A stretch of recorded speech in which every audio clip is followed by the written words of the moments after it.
California? Science, yeah. University of California? University of Southern California. And what are you studying? What are you studying? Computer science. So is this going to happen? Not in close future, but maybe in 20 years or something. 20 years?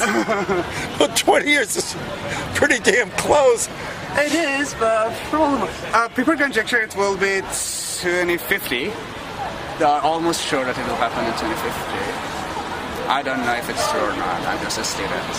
I'm not an expert. Oh, 2050 yeah. is 35 years from now? Yeah, 33. No, right.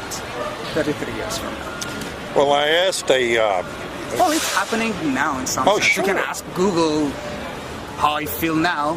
How do I feel now? Well, recent conferences with Elon Musk, and there have even been a few of the icons, with the guys that started with Facebook and Twitter that have come out and said, we're sorry we did this. We've ruined society. Yeah. Right? So what so you're going into... To some extent, it's already happening. Well, to some extent, I mean, it is all mega data.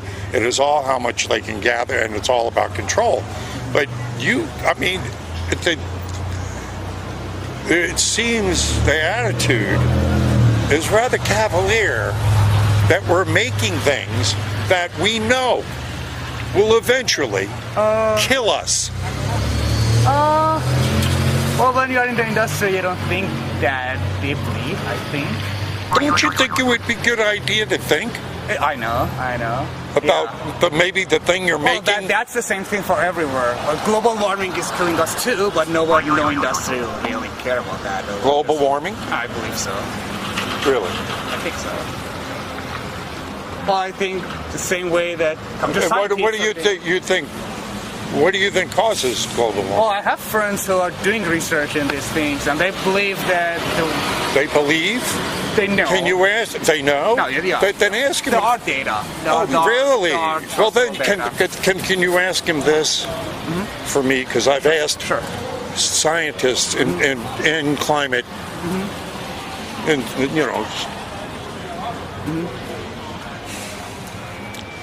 if you research the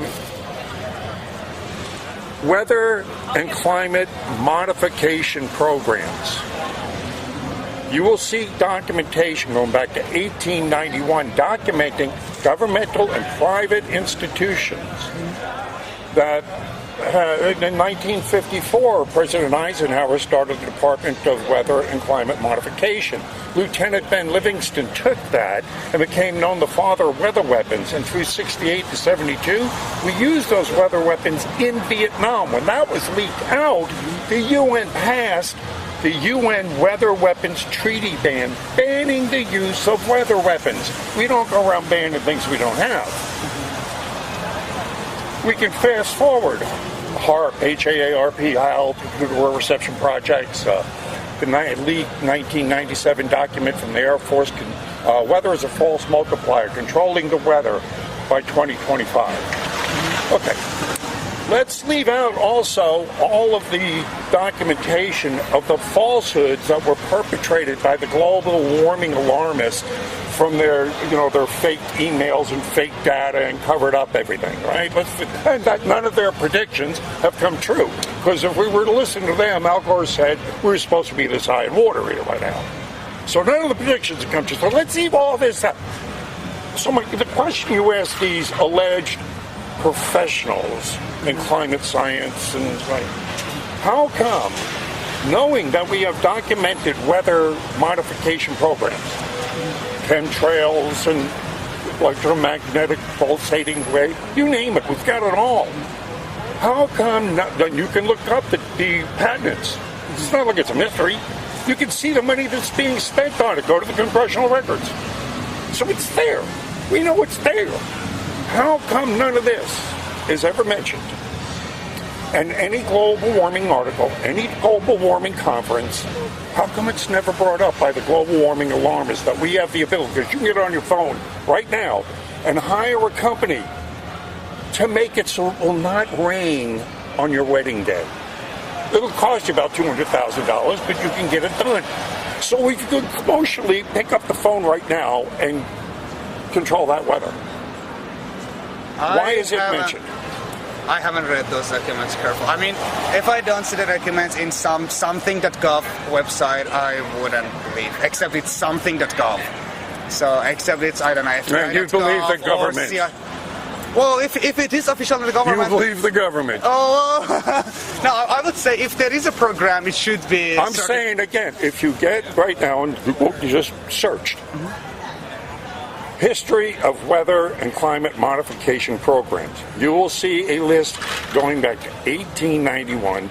You can go to each of the numerous of hundreds, if not thousands of pages of essays, lectures. Who is Dr. Ben Livingston? Who is the father of weather weapons? Look at this man's history. He, after Katrina, got on a radio station and made the statement that if you have given me 4 planes, I could have knocked that hurricane out. When that same radio station tried to get him back on the air to talk about the weather control programs that he became known as the father of weather weapons for, he said he couldn't come back on because he was visited by agents of the government to keep his mouth shut. So these things exist. I'm saying, you don't take this old man's word for it. No, I'm not knowledgeable with that. I'm asking you to look up the history of weather and climate modification. And then when you go down and verify all the programs you see, ask the question I asked. Is it confirmed that they were successful, or they were just trying to do so and they failed? Oh, many of them are, as I say, you can hire a commercial entity right now. You can get on your phone and say weather for modification to make it rain or not. Or oh, I know you can make it rain tomorrow. Okay. I know that's for science, but that's not. It's weather, not climate. So you can. What is weather? What's the difference between weather and climate? What's the difference between weather and climate? It's like if I splash water from upside, then it is kind of rain. But I'm not changing the global climate. I'm just putting weather from down. I take it up, and then I do some chemical. And what is the big boogeyman we're talking about? CO2? Is that the big boogeyman? I think so. Yeah. I think so. Okay, then let me ask you this very basic question. And again, I have stumped allegedly experts on this. It is I'm not one of them. Well, believe me, I'm only a man. I helped start the Institute for Environmental Alternatives with Professor Ron Cohn in 1970. So I do have a little background on this. I'm not a scientist myself, but I lived amongst them for 3.5 years, doing a lot of research on this. CO2 is supposed to be the big boogeyman. Ooh, there's too much CO2 in the air. We're producing too much CO2. Oh my God. Okay.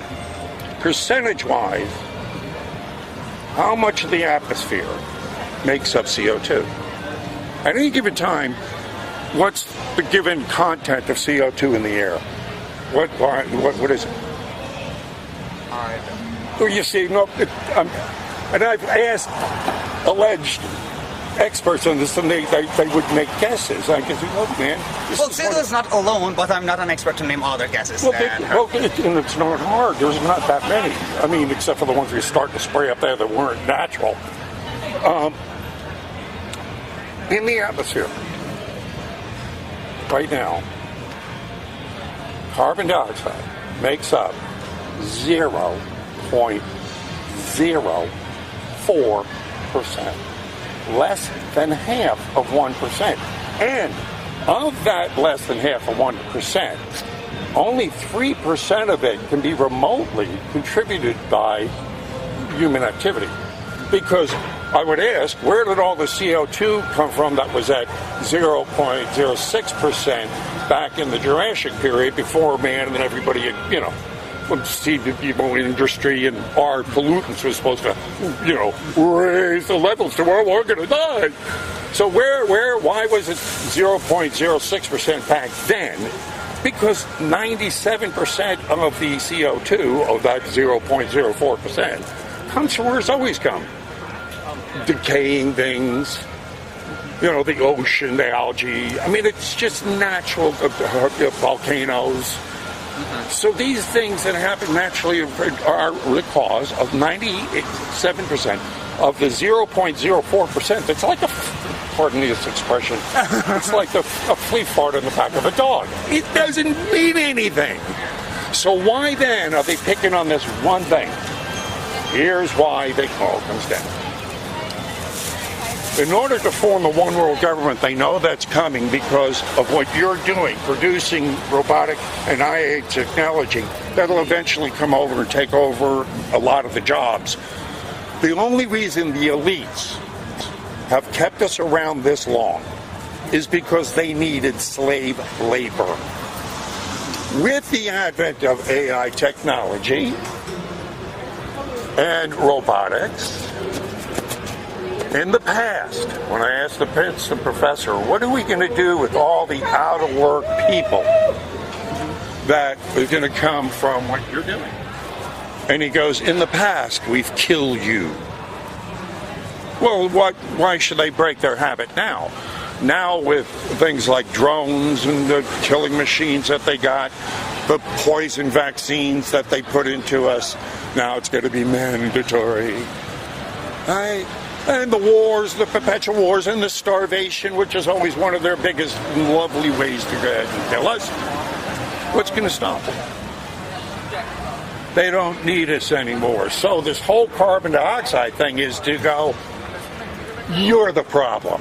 Your carbon footprint is the big problem. And we got to put you in a little box that we control. You ain't going to have nothing to say about it. We're just going to turn off that switch. The last thing they want is independent minds, independent thinking. The last thing they want is independent farmers. Now, if you can disprove this argument, or if any of your alleged experts in the field of global warming would like to go ahead and challenge me on this. What I know is that the level of the ice in Alaska and everywhere else is going down. Some parts used to be covered with record ice in Antarctica. And we just had a record cold. The damn whole north is frozen. So that's what weather. But when the level of the ice during 100 years goes down. Yes, and let's look at that. But again, I'm only planting a seed, and I planted one seed for you.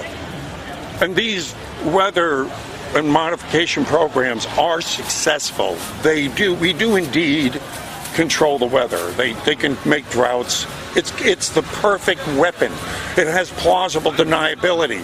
How can you cause that earthquake? Prove it. Prove it.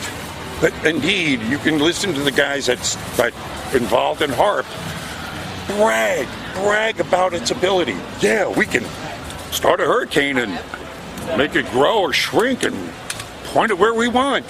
Yeah, we can do this. And you're going, what? You can?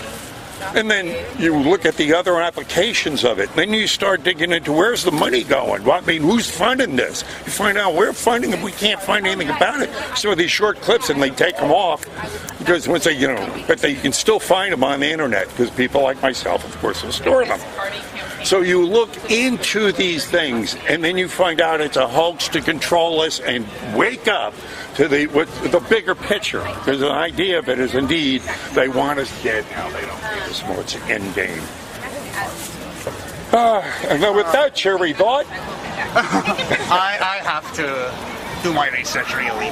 Now you convinced me. Well, I wouldn't expect you not to if you're going to be a good computer scientist. I will.